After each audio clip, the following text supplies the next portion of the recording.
Presença do Senhor e louvando, né, ao único que é digno do nosso louvor.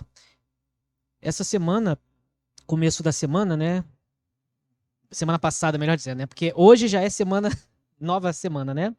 Semana passada, no começo da semana, minhas chefes me mandaram mensagem, né, falando: Felipe, precisamos conversar com você, precisamos te dar uns feedbacks, né? Feedback no contexto não cristão, no contexto mais corporativo, né, de empresas, é quando você vai dar um parecer a respeito do trabalho da pessoa, dizer se o trabalho está legal, ou de forma específica a respeito de alguma tarefa que a pessoa tem feito ou precisa fazer, né, e talvez não fez da forma certa. Às vezes tem o feedback positivo, que é quando você vai falar para a pessoa: "Ó, isso aqui tá legal". Tem o feedback é, corretivo, né, que é quando você quer corrigir a pessoa a respeito de alguma coisa que ela deixou de fazer ou fez não da melhor maneira. E no contexto de telemarketing é muito comum, né, nós recebermos feedbacks da nossa chefia. E o feedback, eu já fui supervisor de telemarketing, né, geralmente ele vai olhar para a questão técnica, né, do atendimento, se você não errou as questões operacionais, os procedimentos, se você fez tudo aquilo da forma certa, né, conforme é orientado, conforme o padrão estabelecido. E tem um feedback do quesito mais afetivo, né? Como que você trata o cliente, se você é uma pessoa empática, se você acolhe através da atenção dada à pessoa que te liga, né? E recebi 3 feedbacks. Não concordei, porque, no meu ponto de vista, de acordo com as orientações, eu não errei no procedimento técnico, né? Ao contrário, a pessoa estava até xingando ali, nervosa, né? E eu mantive a empatia e o padrão de atendimento. Então, o feedback ele é muito importante, irmãos. Quando a gente recebe um feedback, quando a gente recebe um parecer, né, dizendo: ó, isso aqui tá certo, isso aqui não tá legal, isso aqui precisa ser ajustado. Ou quando a gente vai receber talvez um elogio por alguma tarefa feita, né, por algo que a gente se comprometeu a fazer e fizemos, né? É sempre importante a gente receber o feedback positivo também, ó, tá certo, isso aqui tá sendo feito da forma certa, você agiu corretamente, né? Você cumpriu o que foi acordado. Eu sempre, como atendente telemarketing, né, você vai entender o que, que tem a ver com a mensagem, isso que eu estou falando. Eu sempre me pergunto se eu gostaria de ser atendido por mim. Eu gostaria, se eu ligasse para o telemarketing da minha empresa lá e o Felipe me atendesse, eu sempre pergunto isso. Se o Felipe atendesse a minha ligação, eu gostaria da forma que o Felipe presta atenção no que a pessoa está falando, o cumprimento dos procedimentos técnicos, né, de acordo com as orientações e regras da empresa. E Deus gosta de dar feedback, irmãos. Deus ele dá feedback também para as nossas vidas. A Bíblia ela apresenta alguns feedbacks de Deus. Quando Deus decide falar com a igreja algo a respeito daquilo que a igreja tem feito, se tá bom, se tá ruim, se pode melhorar. E um dos feedbacks que Deus deu na palavra dele, ele aborda tanto questões técnicas, mais operacionais, padrões, quanto questões mais afetivas, né? Quanto aquilo que só Deus consegue ver. A Bíblia diz que Deus nos sonda, nos conhece, conhece o nosso levantar e o nosso deitar. E no livro de Apocalipse, Deus dá 7 feedbacks. Deus escreve 7 cartas de feedback para as 7 igrejas da Ásia. Deus está explicando para as igrejas, né, ali da Ásia Menor, coisas que estavam erradas, precisavam ser corrigidas, ou coisas que estavam certas, mas poderiam ser melhoradas. Quem recebeu o melhor feedback foi a igreja de Filadélfia, né? Filadélfia foi um feedback totalmente positivo, né? Uma igreja padrão. Quem recebeu o pior feedback foi Laodiceia, né? Uma igreja totalmente incoerente quanto àquilo que pensava, que pregava, que ensinava. Mas teve um feedback que uma igreja recebeu que para mim ele é muito profundo, ele trabalha muito a questão daquilo que a igreja estava fazendo e deveria continuar fazendo, mas daquilo que deveria ser melhorado. E eu queria te convidar a abrir sua Bíblia no livro de Apocalipse, no capítulo de número 2, no versículo de número 1. Feedback à igreja em Éfeso. Uma carta, um feedback aos irmãos que estavam na cidade em Éfeso, reunidos, buscando servir ao Senhor. Deus, ele dá um feedback preciso, né? Deus enxerga não apenas a questão técnica ou operacional dos irmãos em Éfeso, mas Deus enxerga de forma mais profunda, né? De manhã foi até citado, né, na EBD, a epístola, essa carta, melhor dizendo, né? Eu até estava falando com a Fabi, falei, pastor, vai acabar com a minha pregação da noite, vai falar tudo que eu ia falar. Então, feedback de Deus à igreja em Éfeso, no capítulo de número 2 de Apocalipse, do versículo 1 ao versículo de número 7, diz assim, irmãos. Ao anjo da igreja em Éfeso escreve: Estas coisas diz aquele que conserva na mão direita as 7 estrelas e que anda no meio dos 7 candelabros de ouro. Conheço as obras que você realiza, tanto seu esforço como a sua perseverança. Sei que você não pode suportar os maus e que pôs à prova os que se declaram apóstolos e não são. E descobriu que são mentirosos. Você tem perseverança e suportou provas por causa do meu nome, sem esmorecer. Tenho, porém, contra você o seguinte: você abandonou seu primeiro amor. Lembre-se, pois, de onde você caiu, arrependa-se e volte à prática das primeiras obras. Se você não se arrepender, virei até você e tirarei o seu candelabro do lugar dele. Mas você tem a seu favor o fato de que odeia as obras dos nicolaítas, as quais eu também odeio. Quem tem ouvidos, ouça o que o Espírito diz às igrejas. Ao vencedor darei o direito de se alimentar da árvore da vida que se encontra no paraíso de Deus. Quando a gente vai interpretar o livro de Apocalipse, né, existem algumas linhas interpretativas, né? Tem aqueles que a gente chama de futuristas, né? Aqueles que vão pegar as profecias e jogar para um tempo futuro, um tempo apocalíptico, né?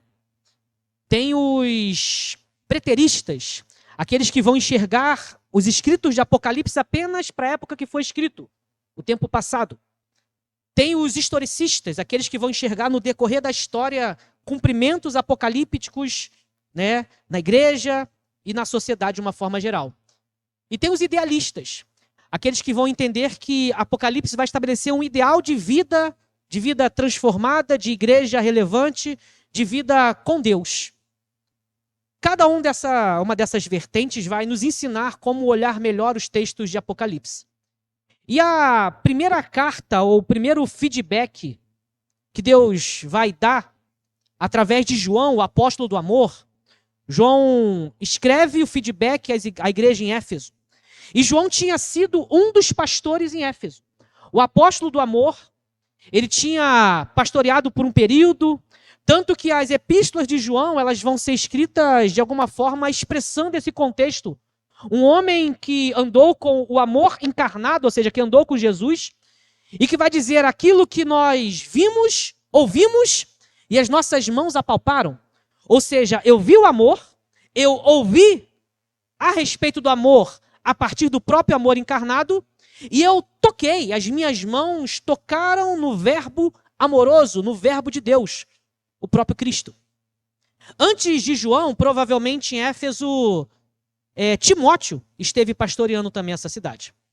Paulo, quando sai da igreja ou da cidade em Éfeso, ele deixa provavelmente Timóteo pastoreando, tanto que Paulo, quando escreve as epístolas pastorais a Timóteo, ele está direcionando aquele que estava naquela cidade pastoreando, apacentando, cuidando. Na primeira epístola de Paulo a Timóteo, Timóteo estava passando situações difíceis concernente às pressões que vinham de fora da igreja, tentando implantar ensinos errados em Éfeso. A segunda epístola, Timóteo está passando dilemas internos em respeito ao apacentamento, ao ensinamento, ao doutrinamento do povo. Porém, é inegociável apacentar a partir do amor. Porque o próprio Jesus estabeleceu isso quando chamou Pedro. Ele vai dizer: Pedro, tu me amas? Apacenta meu rebanho. Cuida do meu povo. Ou seja, que o seu amor seja evidenciado com ações em prol do seu próximo, do meu povo. Antes de Timóteo, o apóstolo Paulo, ele pastoreou Éfeso. Paulo passou por dilemas, passou por circunstâncias bem difíceis na cidade de Éfeso. Em Apocalipse vai relatar que quando ele vai, em Apocalipse em Atos, melhor dizendo, quando ele vai embora da cidade de Éfeso, os presbíteros ou a liderança daquela cidade chora, sentindo a partida do apóstolo Paulo. Então, naquela cidade tinha passado o apóstolo Paulo, apacentando, pastoreando, ensinando, testemunhando o amor de Cristo, uma vida rendida a Deus, uma vida realmente entregue, submissa à vontade de Deus. Paulo deixou Timóteo, um jovem pastor, cuidando também dos irmãos em Éfeso, continuando aquilo que Paulo tinha iniciado. João passou por aquela cidade também, ensinando, pregando, estabelecendo os critérios para caminhar com Deus. E dentro da tradição vai dizer que Onésimo, ou seja, o escravo de Filemão, também apacentou ou pastoreou também em Éfeso. Dentro da tradição, alguns defendem essa hipótese, até da possibilidade de o pastor daquela época ser Onésimo, mas não tem como afirmar. Ou alguém após Onésimo estar pastoreando Éfeso. O feedback vem. E o feedback vem e estabelece ao anjo da igreja em Éfeso. Escreve. Ou seja, João registra um feedback. Registra um feedback para o anjo da igreja em Éfeso. Registra um parecer da parte de Deus para a igreja reunida em Éfeso. E ele, nesse feedback, ele vai usar a expressão que geralmente reis usavam quando iriam escrever cartas. Os reis usavam: estas coisas são ditas por Ciro. Estas coisas são ditas por Nabucodonosor. Mas estas coisas foram ditas não por um rei comum. Estas coisas foram ditas, o feedback não veio de um rei comum. O feedback veio do Rei dos Reis, Senhor dos Senhores. Aquele que conserva na mão direita as 7 estrelas e que anda no meio dos 7 candelabros de ouro. Ou seja, o feedback, o parecer, vem direto de Deus. É um feedback infalível, irmãos. Quando nós recebemos um feedback de pessoas, quando eu recebi o feedback, né, a semana passada das minhas 2 chefes, eu falei, não concordo não. E aí retrunquei porque eu não concordava. Eu falei, LGPD, Lei Geral de Proteção de Dados. Eu não posso atender desse jeito que vocês falaram. Não posso. E uma delas falou, eu também concordo com você. Mas quando a gente recebe um feedback de Deus, não temos argumentos, irmãos. Quando Deus decide falar contigo, comigo, falar conosco a respeito de algo, nós não temos argumentos. Quem é que aconselhou o Senhor, como Paulo vai dizer aos Romanos? Quem foi que lhe aconselhou primeiro? Deus é o maravilhoso conselheiro. Estas coisas diz aquele que conserva na mão direita as 7 estrelas. Em Apocalipse 1:21, versículo antes, vai dizer, quanto ao mistério das 7 estrelas que você viu na mão direita, e quanto aos 7 candelabros de ouro, as 7 estrelas são os anjos das 7 igrejas, e os 7 candelabros são as 7 igrejas. Ou seja, a primeira coisa que o feedback de Deus vai lembrar, é que o anjo da igreja, aquele que Deus chamou para apacentar o seu rebanho em Éfeso, ele estava nas mãos de Deus. Estar nas mãos de Deus é extremamente essencial para quem é chamado para o ministério da palavra. Davi, o rei Davi, lá em Samuel vai dizer que ele, no seu coração, lá em Samuel vai dizer que Deus o incitou, mas em Crônicas vai dizer que Satanás incitou o seu coração. A gente vai entender dentro da teologia que Deus é soberano e usa até o diabo, né? Lutero falava que o diabo é diabo de Deus. Só faz aquilo que Deus permite. Então, Davi foi incitado a fazer um censo, a verificar a quantidade de pessoas que estavam ali debaixo do seu reinado, da sua coroa. O texto é bem claro em dizer que a palavra do rei prevaleceu contra a palavra de Joabe. Ou seja, Joabe, um dos guerreiros próximos de Davi, não concordou com aquilo. Joabe provavelmente falou: rei, não vamos fazer isso não, essa história de fazer censo. E aí o texto vai dizer, e a palavra do rei prevaleceu. Ou seja, Davi fez o censo. Para ver quantos estavam debaixo do seu reinado, quantos eram seus súditos. Só que aquilo não caiu bem para Deus. O texto vai prosseguir que depois Davi se entristeceu, talvez teve um sentimento de culpa, uma consciência de que fez algo errado. E diante daquilo ele chama Gade, pede para Gade consultar a Deus, e Deus vem e fala, por causa disso, por causa do seu envaidecimento, vão ter consequências. Em Samuel vai dizer que Davi tinha a possibilidade de escolher. No texto de Samuel vai dizer que Davi poderia escolher 7 anos de fome. Já no texto de Crônicas vai dizer que eram 3 anos de fome. Alguma alteração do próprio escriba quando foi registrar. Mas o texto vai dizer que Davi tinha a possibilidade de escolher 3 anos de fome, 3 meses nas mãos dos inimigos, ou seja, de acordo com o texto, 3 meses sujeito às espadas dos adversários, ou 3 dias submisso e sujeito à espada de Deus. 3 dias de peste. Davi vai escolher. E Davi, na hora da escolha, Davi vai falar, é melhor estar nas mãos de Deus. É melhor estar nas mãos de Deus. Porque as mãos de Deus são misericordiosas. É preferível eu cair nas mãos de Deus. Irmãos, quem é chamado para servir a Deus, sabe da importância de nós estarmos nas mãos de Deus. As mãos de Deus nos sustentam, nos amparam, nos ajudam, mas também, se for preciso, nos abatem. Se for preciso, também as mãos de Deus nos disciplinam. Nos deixam alinhados ao propósito dele. Então o feedback de Deus para a igreja em Éfeso é dizer, o anjo da igreja, ou seja, aquele que está aí, ele está nas mãos de Deus. E se está nas mãos de Deus, irmãos, fica tranquilo. Quando as mãos dos homens falharem, as mãos de Deus não falharão. Porém, quando as mãos dos homens foram insuficientes para nos abater, as mãos de Deus nos abatem. Tem gente que, imagina Davi, o rei Davi, está nas mãos de Deus. Davi sabia o que era estar nas mãos de Deus. Davi sabia que as mãos de Deus são as mãos que amparam, que dão livramento quando de livramento nós precisamos, mas também são as mãos que abatem, que nos colocam alinhados com o propósito de Deus.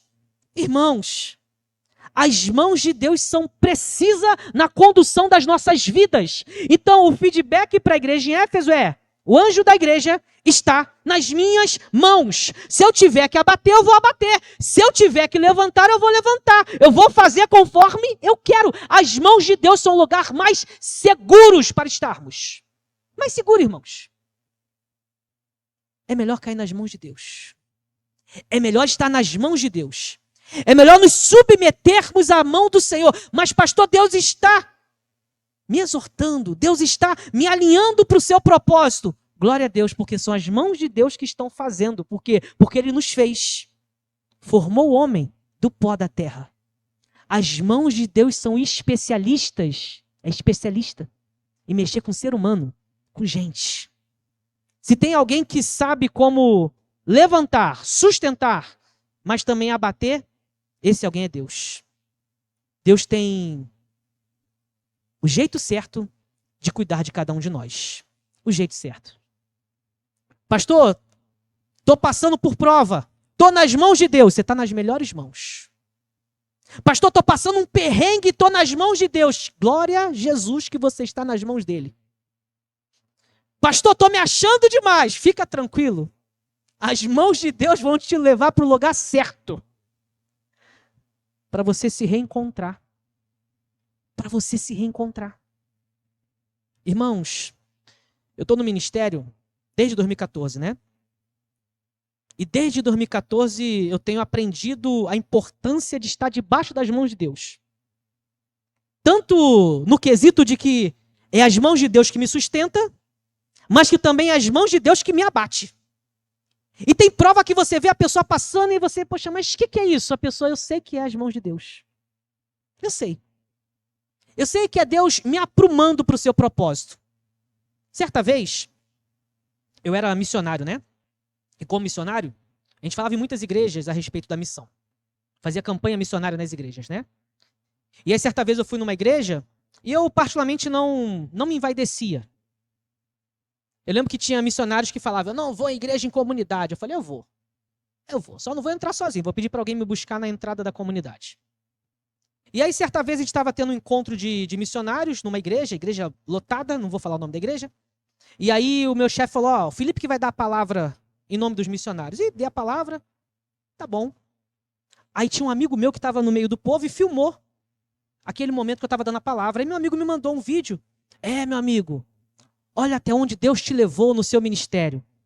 Irmãos, aquela seta entrou no coração. Ficou aqui dentro tentando gerar vaidade. Eu falei, não. Comecei a orar, falei, Jesus, tira esse sentimento, Jesus. Tira esse sentimento, tira. Não, não, não, não, não. Já disse Richard Bartes, o perigo do ministério é o ministério tomar tua alma. Comecei a orar.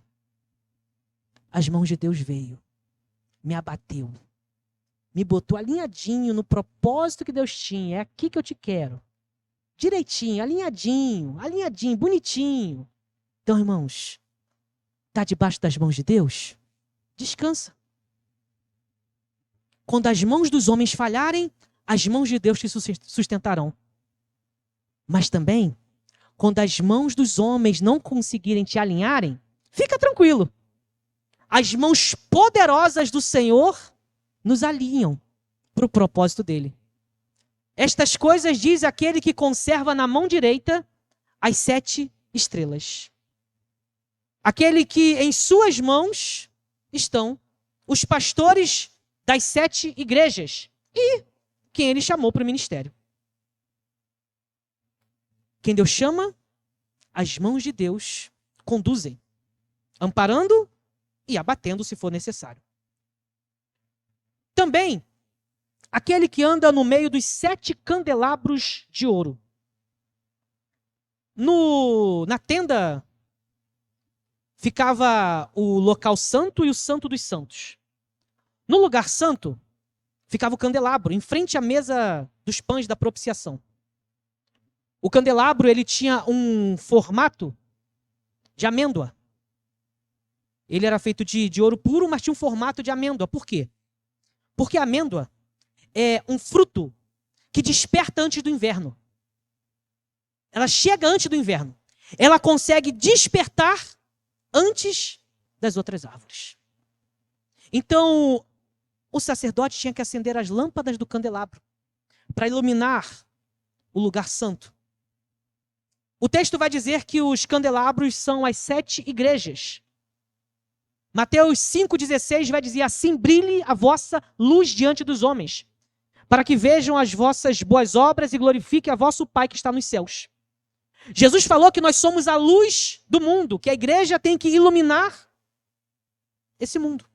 Essa sociedade que jaz no maligno, que está em trevas.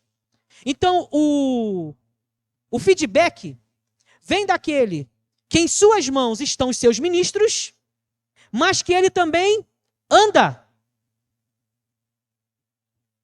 nas igrejas. Anda no meio do seu povo.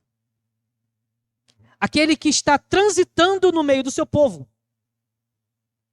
No meio dos 7 candelabros de ouro. Para ver se o candelabro está aceso. Para ver se Efésios está vivendo o que ele falou para viver. Efésios 5,14. Desperta tu que dormes. Levanta-te dentre os mortos. Cristo te iluminará. Então, daquele que manda o feedback, ele lembra. Irmãos, fomos chamados para sermos luz. Fomos chamados para frutificarmos antes do inverno. Antes do dia mau. Antes do dia mau. fazermos a obra de Deus enquanto é dia, a noite vem quando ninguém pode trabalhar. Jesus falou isso. Faça a obra de Deus. Sirva enquanto é dia.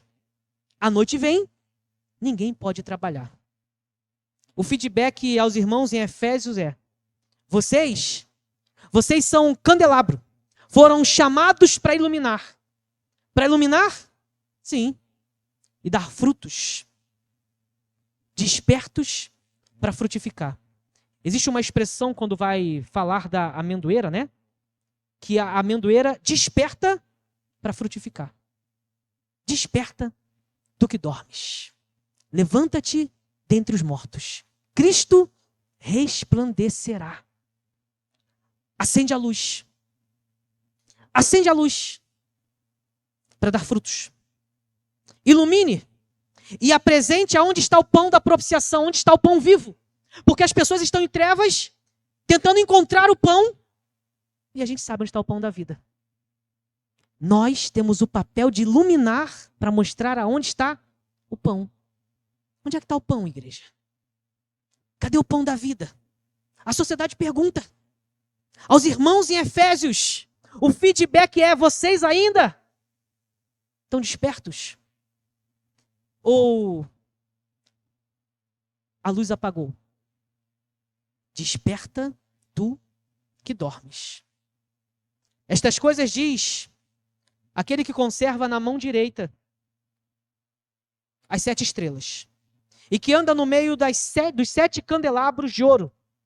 Ou seja, as 7 igrejas, ou as igrejas que foram estabelecidas para iluminar, para mostrar aonde está o pão, para apresentar para as pessoas o caminho para o pão. Conheço as obras que você realiza, tanto seu esforço como a sua perseverança. A Bíblia diz que o nosso trabalho não é vão no Senhor. 1 Coríntios 15, 58. Nosso trabalho não é vão no Senhor. Só que fazer a obra de Deus, irmãos, servir a Deus, nunca foi fácil. Nunca foi. Requer esforço e perseverança. Eu me esforço. Agora eu estou na academia, né? E aí, a gente quando chega na academia, a gente chega com alguns mitos na cabeça, né? A gente pensa assim: eu vou um dia na academia, vou botar o peso máximo e um dia eu vou sair bem. Não. Perseverança. É melhor um peso contínuo, devagarzinho, para você ir ganhando a disciplina e o condicionamento físico. Então, não é só se esforçar, é perseverar. Aquele que perseverar até o fim será salvo. Os salvos perseverarão até o fim. A Bíblia diz que a tribulação gera paciência, a paciência gera experiência, a experiência gera a esperança. Ou seja, é um processo de perseverar quando estamos passando por pressão. A igreja em Éfeso recebeu um feedback. E o termo conheço é um diagnóstico. Eu tenho um diagnóstico a respeito de vocês. Eu tenho um diagnóstico preciso. Eu conheço os irmãos em Éfeso. Eu sei que vocês têm feito a obra com esforço e perseverança. Eu sei que vocês têm se esforçado e têm perseverado. Então, o feedback à igreja em Éfeso é um feedback positivo. É dizer: que bom que vocês têm se esforçado e perseverado. Que bom que vocês não têm desfalecido diante das pressões. O diagnóstico é: eu conheço as obras que você realiza. Eu conheço o esforço. Eu conheço a perseverança. Eu sei que vocês não desistiram, não desfaleceram. Que bom! Que maravilha! Excelente! Maravilhoso isso. Eu sei que vocês não podem suportar os maus e que pôs à prova os que se declaram apóstolos e não são. O apóstolo Paulo, ele tinha questionado em 2 Coríntios, no capítulo de número 11, versículo de número 5, alguns homens da sua época, alguns homens que Paulo vai usar uma expressão para aqueles homens. 2 Coríntios 11, versículo 5, Paulo vai dizer assim: porque suponho em nada ter sido inferior a esses superapóstolos. Na época de Paulo, e naquela época antiga, já tinham pessoas se considerando superapóstolos, enviados de Deus, que não eram enviados de Deus. Pessoas se considerando os ungidões do Senhor, estavam dizendo que eram acima do bem e do mal. Só que a igreja em Éfeso era uma igreja que não suportava isso. Era uma igreja que não dava suporte para quem era mal. Para os, entre aspas, superapóstolos. Paulo, quando vai escrever aos Filipenses, Paulo vai dizer: importa que Cristo seja anunciado. Uns anunciam por inveja, outros por porfia, outros por vaidade. Importa que Cristo seja anunciado. Só que em Efésios, irmãos, na cidade de Éfeso, os irmãos não davam suporte para quem era mau. Para quem se considerava super apóstolo, super enviado de Deus, gente má. Má no caráter. Má no caráter. A gente vive, às vezes, um tempo na nossa geração, irmãos, e aí eu sempre gosto de orientar os irmãos que ser crente não é ser bobo. A gente vive na sociedade um contexto onde, infelizmente, tem psicopatas. Que é isso, pastor? Sim, irmãos. Tem uma psicóloga, é psiquiatra o nome dela, que eu esqueci o nome dela agora. É Ana Beatriz o nome dela. Que ela tem um livro, ela fala sobre mentes perigosas. E ela fala sobre o caminho dos psicopatas, né? E ela fala que geralmente o psicopata, onde ele passa, ele deixa rastro de morte. É gente má. É gente que não tem nenhum pingo de empatia em prol de ninguém. É gente ruim, gente cruel. Que ou deixa morte no quesito literal, ou às vezes deixa morte no quesito emocional das pessoas, desestrutura, desestabiliza as pessoas. A Bíblia vai falar que os irmãos em Efésios não suportavam os maus. Gente cruel, gente má, gente que faz maldade, irmãos, e faz maldade de graça, pelo simples motivo de ser má. Você não conhece gente assim não, né? Conhece não. Espero que não. Não, pastor, eu tenho um amigo. Tá errado. Gente má não pode ser nosso amigo, irmãos. Gente que faz crueldade com o próximo, ser nosso amigo, não pode. Os irmãos em Efésios não suportavam, não davam suporte para quem é mau. Tem gente que fala, mas se a pessoa... Não, gente má, gente cruel, gente que faz maldade pro próximo. Aí a gente diz que faz parte do nosso ciclo de amizade. Efésios não. Opa, eu sou crente em Efésio. Gente que causa crueldade pro meu próximo, não, a gente não suporta, não dá suporte para esse tipo de gente. Ah, tem que amar os inimigos, sim, tem que orar por eles, sim, mas aplaudir a maldade do próximo, nem pensar, irmãos. Aplaudir a maldade do outro, nem pensar. Não. Vocês não suportam os maus, vocês não dão suporte para quem faz maldade.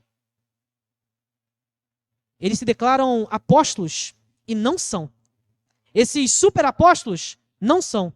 Ainda em 2 Coríntios, no capítulo 11 ainda, Paulo vai depois voltar a falar desses falsos apóstolos, no versículo número 13. Porque esses tais falsos apóstolos, obreiros fraudulentos, disfarçando-se em apóstolos de Cristo. As pessoas disfarçando, se dizendo enviada de Deus. Mas quem é mau, irmãos? É enviado de Deus? O crente pode ser mau?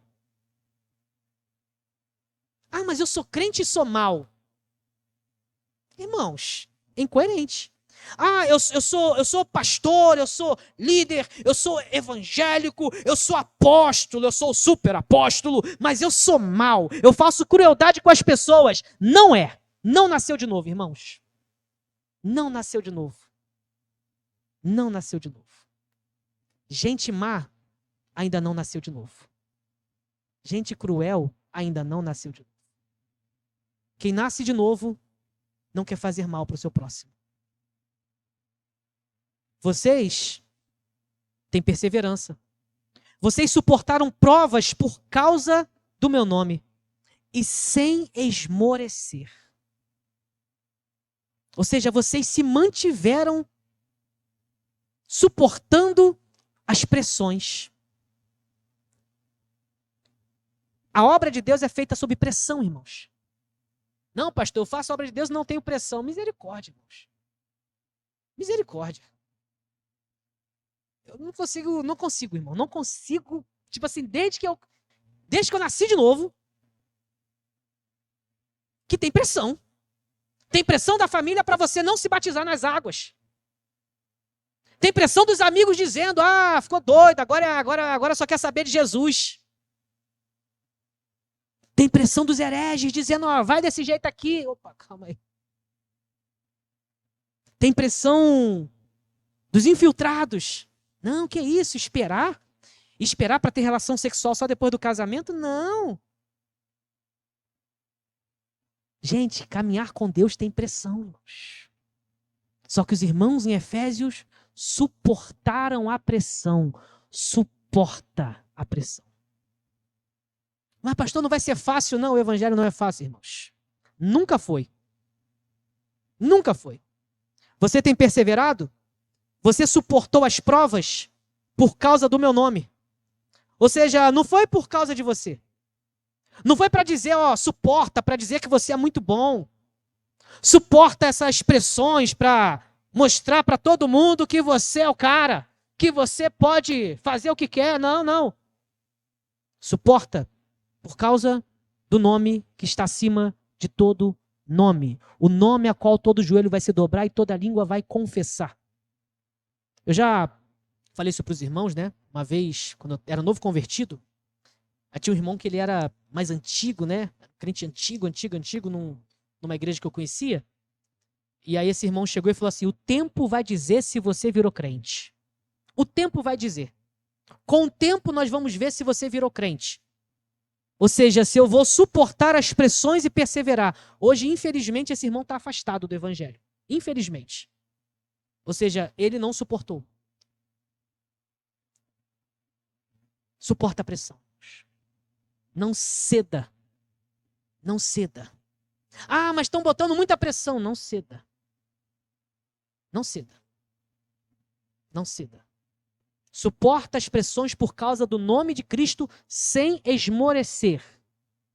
Os irmãos em Efésios faziam a obra do Senhor com dedicação, se esforçavam, perseveravam. Eles entenderam Jeremias 48:10. Porque Jeremias 48:10 vai dizer, ai daquele que faz a obra do Senhor relaxadamente. Ou seja, com desleixo, com acaso, de qualquer maneira. Eles entenderam, eu fui chamado para servir, mas para servir com excelência. Para suportar provações, lutas, pressões e perseverar. Perseverar até o fim. Graças a Deus, aqui no nosso país ainda não temos pressões no quesito de morte, né, por sermos cristãos. Ainda, irmãos. Ainda. Porque nos últimos dias a iniquidade vai aumentar. O amor de muitos esfriará. E aí, dentro do feedback positivo, dizendo, tem um diagnóstico bom de vocês. Vocês têm se esforçado, vocês não têm servido com desleixo.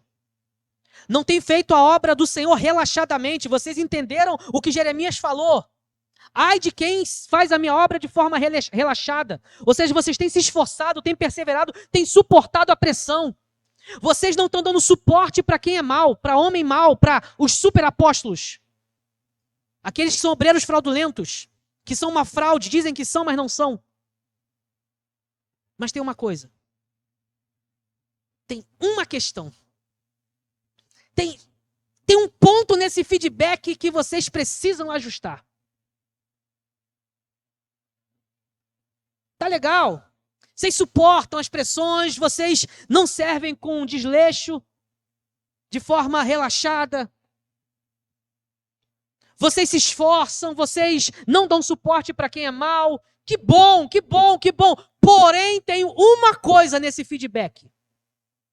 Eu tenho algo importante. Tenho, porém, contra você uma questão do feedback. Você abandonou seu primeiro amor.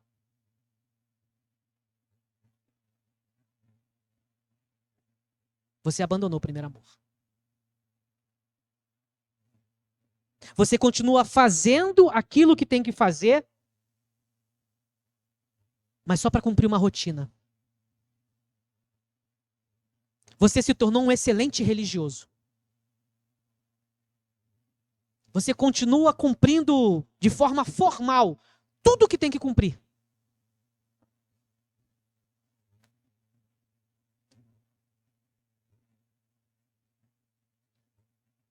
Só que eu estou sondando o coração. O amor não é o mesmo do início. Alguns comentaristas vão dizer que quando fala-se na perda do primeiro amor, está falando da intensidade do relacionamento com Deus. Porque nós fomos chamados a amar a Deus com o nosso coração, com a nossa alma, com a nossa força e com o nosso entendimento. Outros entendem que, na verdade, os irmãos em Efésios não estão olhando para o amor ao próximo. Então estão deixando de lado o cuidado com o seu próximo. Eu estou lendo um livro chamado Ética do Cuidado, né? É um livro que vai falar sobre cuidar, né? E a gente só não cuida de quem não quer cuidado. Porque quando a pessoa não quer cuidado, você não tem como cuidar de quem não quer ser cuidado. E nesse livro vai contar uma metáfora, é uma metáfora filosófica, onde ele vai falar a respeito da criação, um mito, né? Ele fala que, dentro dessa mitologia, né, que o ser humano foi criado. E alguém deu o físico para ele, outro soprou, ele vai falar sobre Júpiter, sobre Saturno, né, mas eu não vou usar as linguagens que eles usam lá, não. Júpiter pegou e formou do pó da terra, Saturno soprou o espírito no seu, né, naquele boneco. Eles vão usar uma metáfora filosófica para falar sobre isso. Mas eles vão falar que entre o nascimento e a finitude, o que importa é o cuidado. Como eu me cuido e como eu sou cuidado enquanto eu estou aqui.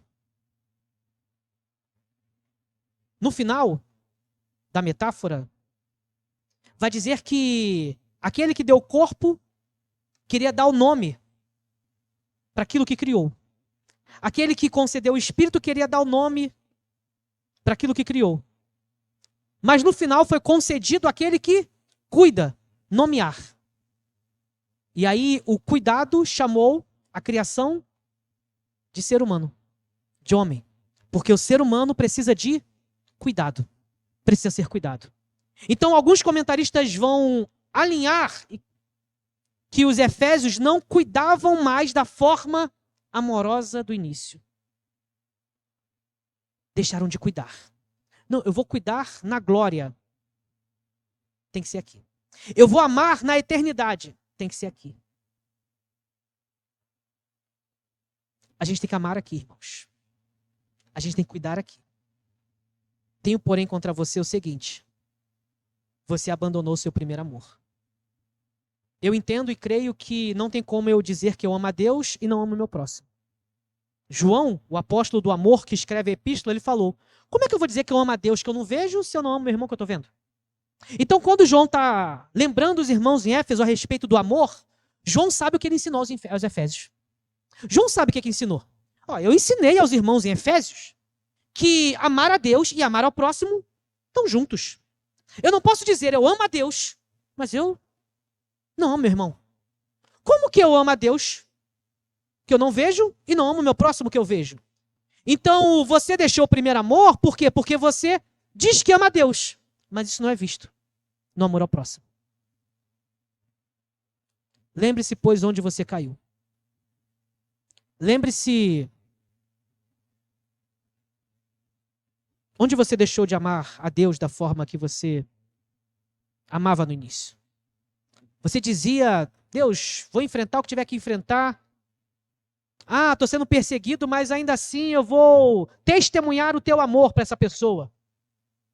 Ah, mas tem alguém me caluniando, mas ainda assim eu vou amar quem me calunia. Ah, mas tem alguém que não merece. Ninguém merece o amor. É graça. É graça. É graça. Tenho, porém, contra você que você abandonou seu primeiro amor. Aquela entrega inicial que você tinha, que você dizia, Deus, eu te amo tanto, mas te amo tanto, que eu vou amar até que me persegue. Eu vou amar até que me faz mal. Eu te amo tanto, Deus, mas tanto, que até que me faz mal eu vou continuar, eu vou amar. Então, Efésios, você abandonou esse primeiro amor. Seu amor não é mais visto. Você sabe que você abandonou esse primeiro amor. Lembre-se. Lembre-se. Onde você caiu?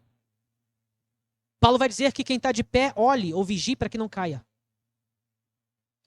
Você continua amando o noivo? Com graciosidade? Sabe quando fica chato ser igreja, irmãos? Quando a gente começa a não achar graça onde a gente tem que achar. Em Jesus. A gente encontra graça em Cristo. E aí quando a gente começa a não achar mais graça em Cristo, a gente se torna religioso. Não tem mais graça ser cristão. Não tem mais graça ser cristão. A gente começa a viver um formalismo religioso. A gente continua cumprindo tudo que tem que cumprir. Ah, pastor, eu continuo dando dízimo.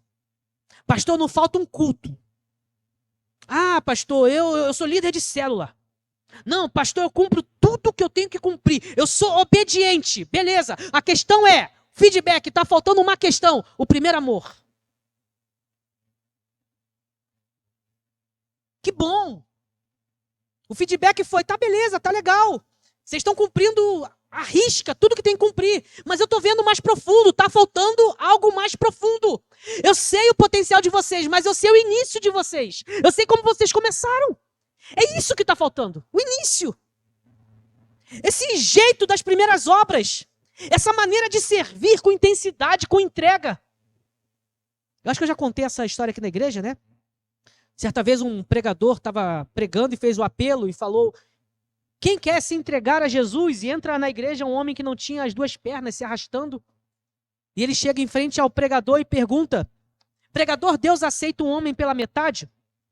E aí o pregador diz: Deus aceita um homem pela metade que se entrega por inteiro, mas não aceita um homem por inteiro que se entrega pela metade. Você está se entregando mesmo ao amor de Deus da mesma forma que era no início?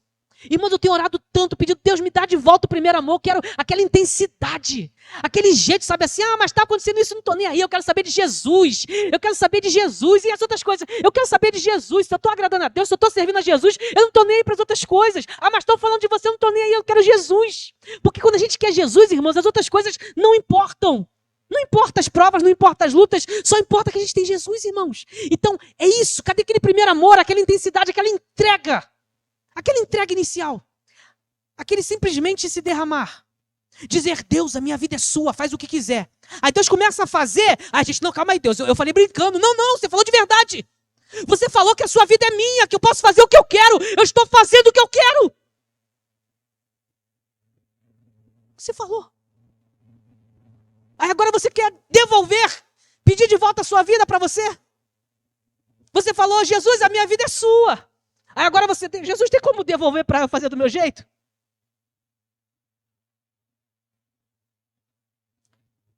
Lembra? Lembra do início?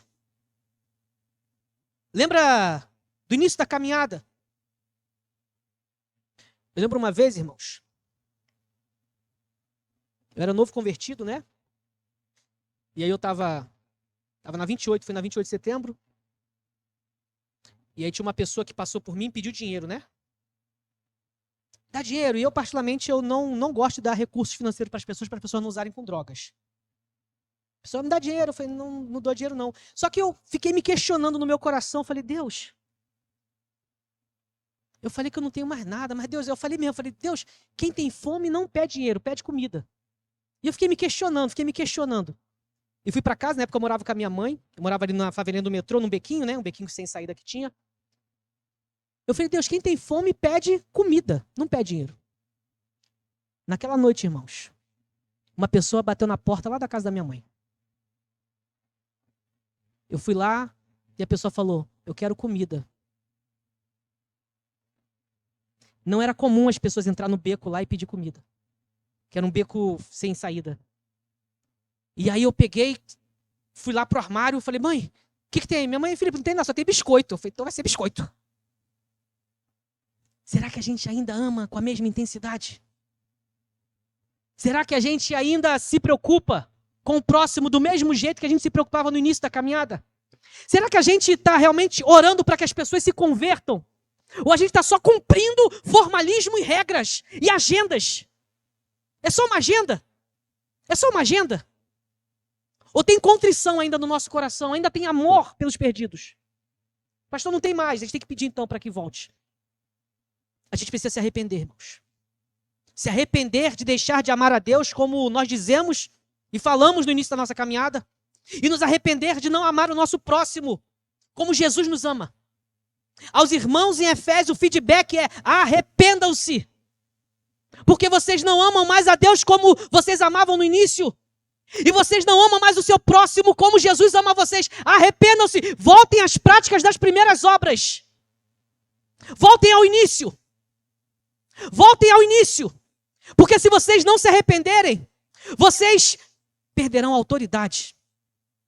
Eu tirarei o seu candelabro do lugar dele, ou seja, o candelabro ficar no lugar estratégico para iluminar. Ou seja, eu coloquei vocês no local estratégico. Eu dei autoridade para vocês serem luz. Mas se vocês não se arrependerem, eu vou tirar vocês do lugar de vocês. Vocês têm a seu favor o fato de que vocês odeiam as obras dos nicolaítas, as quais eu também odeio. A obra dos nicolaítas, dentro da tradição cristã, ela provavelmente, possivelmente, quase provável, que foi a respeito de Nicolau. Nicolau foi um dos 7 diáconos que se converteu, que foram, melhor dizendo, separados por diaconato, ali quando Estevão também é separado. Alguns vão entender que Nicolau se desviou, e ele não se desviou. Na verdade, ele começou a dar ensinamentos misturados com misticismo, com imoralidade. E Nicolau, a obra dos nicolaítas dizia que você pode ser crente, você pode fortalecer o seu espírito, mas você pode continuar nas práticas imorais. Você pode continuar fazendo sexo fora do casamento, você pode continuar vivendo do jeito que você quer, você pode continuar da forma que você quer, você pode continuar nos templos pagãos, você pode continuar adorando outros deuses. Isso é a obra dos nicolaítas. Você pode continuar vivendo a imoralidade? Pode continuar. Continua. O feedback é: Deus odeia isso. Deus odeia isso. Deus odeia. Deus odeia a imoralidade. Deus odeia a idolatria. O texto vai dizer: vocês odeiam as obras dos nicolaítas? Eu também odeio.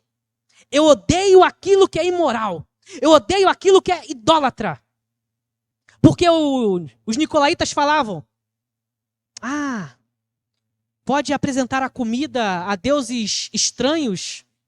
Come. Tem problema não. Esse alimento foi oferecido a divindades pagãs. Veio do templo de Diana, da deusa dos Efésios, de Artemis. Do templo da Tamareira. Não, pode comer, irmãos em Efésios, não tem problema nenhum. Pode comer comida sacrificada a ídolos. Não tem problema nenhum. Não, Deus não está preocupado com o que vocês fazem com o corpo, não. Não, continuem na imoralidade. Aí o feedback de Deus vem e diz: eu odeio isso. Por quê? Porque quem é crente em Efésios não cede ao que é imoral. Não cede àquilo que é idólatra. Eu odeio as obras dos nicolaítas. Tem tempo de odiar, irmãos. A gente tem que odiar o pecado, irmãos. A gente tem que odiar o pecado mesmo. De assim, pequei, meu Deus, tem misericórdia. Eu quero ter ódio desse pecado que eu estou cometendo. Eu quero ter um nível de ódio desse pecado. É sério, irmãos. Os irmãos odiavam as obras dos nicolaítas. Não as pessoas, mas o pecado cometido. E o texto vai dizer que Deus também odeia. Não, pastor, mas é assim mesmo. A pessoa fica colocando o corpo dela para cultos pagãos, porque é assim que acontecia, irmãos. As pessoas prostituíam seu corpo e diziam, mas a salvação é pela graça, somente pela graça. Salvação é graça, mas não é graça barata, irmãos. Não é graça barata. Quer ver na imoralidade? Viva. Mas assim, Deus odeia isso. Se você quiser viver debaixo da ira divina, viva. É você e Deus. O texto é bem claro. Eu odeio a obra dos nicolaítas. Vocês também odeiam. Que bom. Que bom. Não podemos amar o que é imoral, irmãos. Não podemos amar o que é idólatra. A idolatria e a imoralidade não glorificam a Deus. Os irmãos em Efésio odiavam isso, porque Deus também odeia. Aquilo que Deus odeia, irmãos, eu e você precisamos odiar também. Não pessoas. Pessoas Deus ama. Pecado Deus odeia. Pessoas, Deus quer salvá-las, mas libertá-las. Agora, se amamos o pecado, sexta-feira nós estávamos no monte, né? E com alguns irmãos orar. E de repente alguém puxou um louvor, né? Eu acho que foi o Pedro. Eu não quero mais viver longe da tua presença, meu Senhor. Hoje eu quero voltar ao início de tudo, de quando eu era feliz. Sentia a tua presença, caminhava ali no seu jardim. Te encontrava todo dia, mas me perdi, Senhor, no caminhar. Deixei eu andar sozinho na aventura dessa vida, foi só ilusão. Confesso que andei perdido, sim, mas hoje eu te devolvo um coração. Arrependido de tudo que fez, quero voltar, Senhor, para os teus rios. Voltar, Senhor, para os teus rios. Volta ao primeiro amor. Volta a amar a Deus, amar o próximo e odiar o pecado. Volta a odiar o pecado. Quem tem ouvidos, ouça o que o Espírito diz às igrejas. Ao vencedor, darei o direito de se alimentar da árvore da vida, que se encontra no paraíso de Deus. Vou comer comida apresentada a ídolo? Não. Então vai passar fome. Vou passar fome. Aqui na terra. Mas não na eternidade. Vou passar luta e pressão aqui na terra. Mas consolação na eternidade. Ao vencedor, aquele que vencer vai se alimentar da árvore da vida. Não vai sentir fome de Deus. Não vai sentir fome de Deus. Agora, quem vive do jeito que quer, faz o que quer, vai passar fome eternamente, irmãos. Vai ter fome de Deus na eternidade. Vai ter fome de Deus. Vai ter sede. Parábola do Lázaro e rico. Pede que o Lázaro jogue só uma gotinha de água na minha língua. Estou cheio de sede. Está cheio de sede. Irmãos, suporta as pressões. Não cede à imoralidade, à idolatria. Odeie as obras dos nicolaítas. Não cede aquilo que é imoral. Não cede aquilo que é idólatra, que não tem a ver com o nosso Deus. Ame a Deus e ame o seu próximo. Mas não viva de forma imoral diante de Deus e não tenha ídolos diante de Deus. Não tenha ídolos. Na eternidade, nos alimentaremos da árvore da vida. Ela está no paraíso de Deus. Hoje, Adão, Eva, foram expulsos de lá, né? Abriram mão de se alimentar da árvore da vida e preferiram se alimentar da árvore da ciência do bem e do mal. Quiseram viver do jeito que eles queriam, isso nos afetou. O texto está convidando os irmãos Efésios a voltarem à pureza inicial do amor. Um amor puro. Um amor puro, irmãos. Se não nos convertermos como crianças, a pureza de amar a Deus. Se não nos convertermos como crianças, nunca veremos o reino de Deus. Nunca. Felizes os puros de coração. Eles vão ver a Deus. Mas pastor, eu estou fazendo tanta coisa, eu estou servindo em tantos ministérios. Mas teu coração está puro diante de Deus? Ou você se tornou um nicolaíta? A imoralidade dominou teu coração, a idolatria dominou seu coração? Porque o seu amor não é mais puro para Deus. O que eu faço? Se arrependa. Volte às primeiras obras, às primeiras práticas, à caminhada inicial, à devoção inicial, à entrega inicial, ao compromisso inicial, à pureza. Não apenas como ritualismo, mas a pureza de se entregar a Deus. Vamos ficar de pé em nome de Jesus. Eu queria convidar o Ministério de Louvor para nós cantarmos antes de orarmos.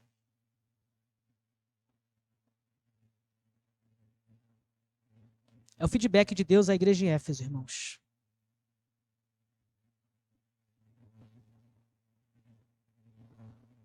Feedback de Deus para mim e para você. Só tem uma questão. Estão obedecendo,